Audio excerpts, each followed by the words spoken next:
Climate change. I think the large majority of us can agree that nature is beautiful.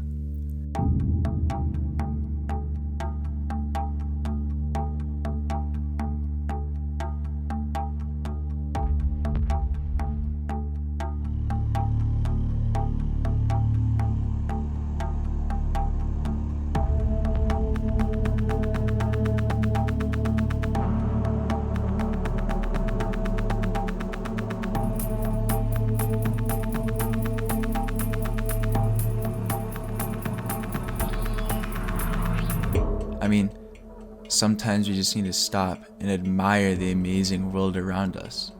We have chirping birds, dazzling skies, trees that grow higher than you can ever imagine. We have all of these amazing wonders around us, but yet we risk all of this and harm it on a daily basis.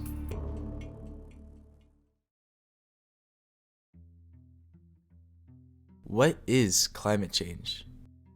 What causes climate change? What can we do to prevent climate change from getting worse? These are questions that needed to be answered. Climate change is a kind of a long-term change. When you're talking about the global temperatures, it's not something that happens seasonally. Like it's randomly 50 degrees today. That's not climate change. Climate change is going to be over long, thousands and thousands and millions of years. Global warming, it's not always warm. I mean, there's so much more that goes into that with way the polar ice caps are melting and the water levels rising, and that puts fresh water in the ocean, but then that changes the currents because it's salt water, right? So now you're changing the density of the ocean. So now you're changing, wind patterns and all this severe weather that we're experiencing, even when it's not hot, that could be due in part to global warming. I mean, we have to reduce our carbon emissions. And I think in order to do that, people have to understand, I think it's education. I think people have to know what global warming is before we can really do anything about it. There has to be much more to it than just lack of education and carbon emissions, right? I wanted to dive deep into this topic and find out what's really going on beneath the surface. I think our consumerism is out of control. I mean, I think about the number of, I can give a personal example, like, do I really need 5 pairs of black leggings? No. Do I really need, I'm not really a big fashion person, but if I was, do I need 50 pairs of shoes?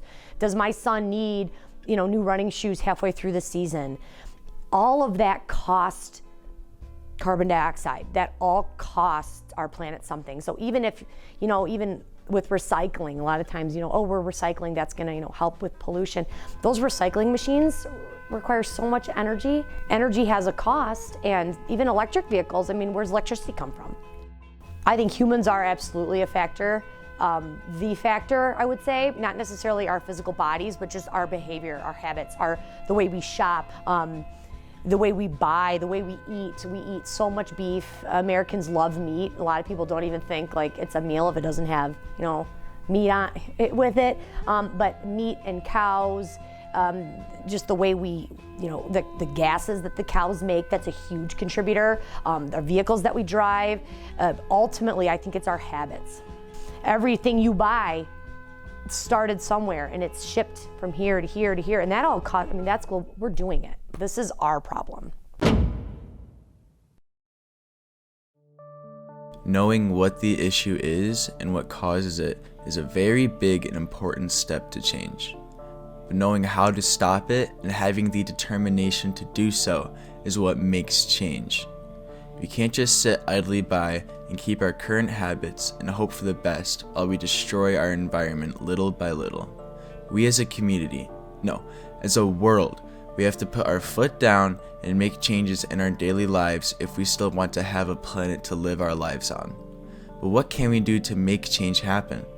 We mentioned lack of education. Are we even doing enough to get the information out there?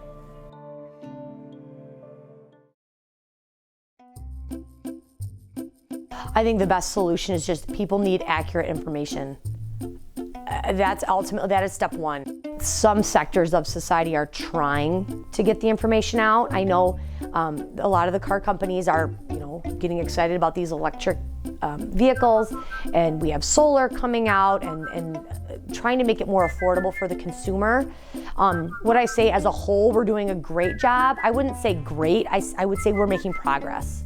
We're getting there. But above all, I think we need good information that's easy for the public to understand. A lot of the science writing is difficult for the average person to read and understand. So as a society, we're definitely getting there, but we need to work on our communication.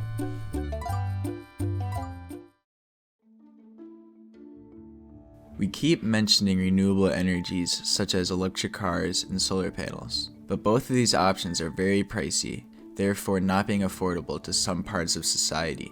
But even if you had the option to have an electric car, would you want it over your current car? You'd have to find recharge stations instead of gas stations, so they will be less common.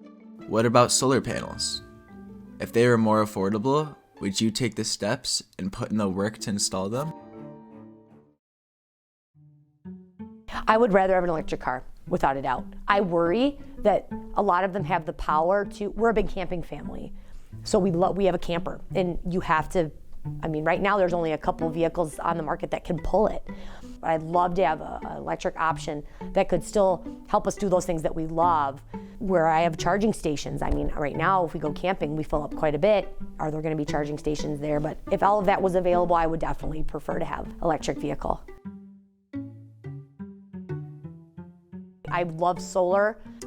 Another thing I love is wind energy. A lot of the complaints are that they're ugly or that they screw with migratory birds, but I think they're big, beautiful, amazing turbines. That's cleaner energy. I would absolutely get solar. I would get as many as I possibly could. If they were more affordable, I would do my entire roof.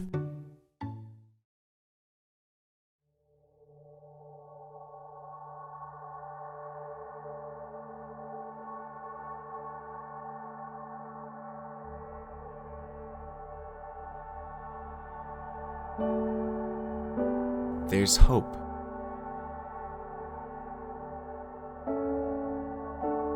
We can do it.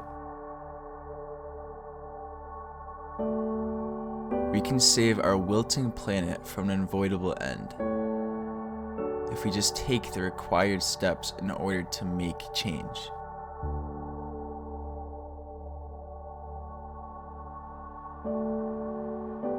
These steps aren't hard.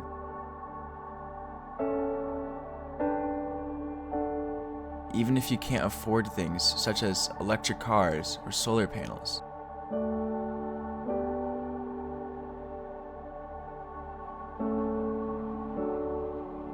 You can do very simple things such as eating less meat or being more cautious of your consumerism.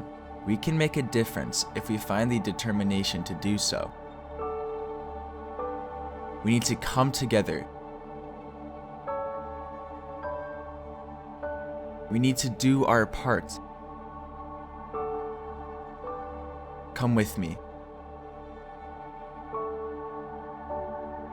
Let's change climate change.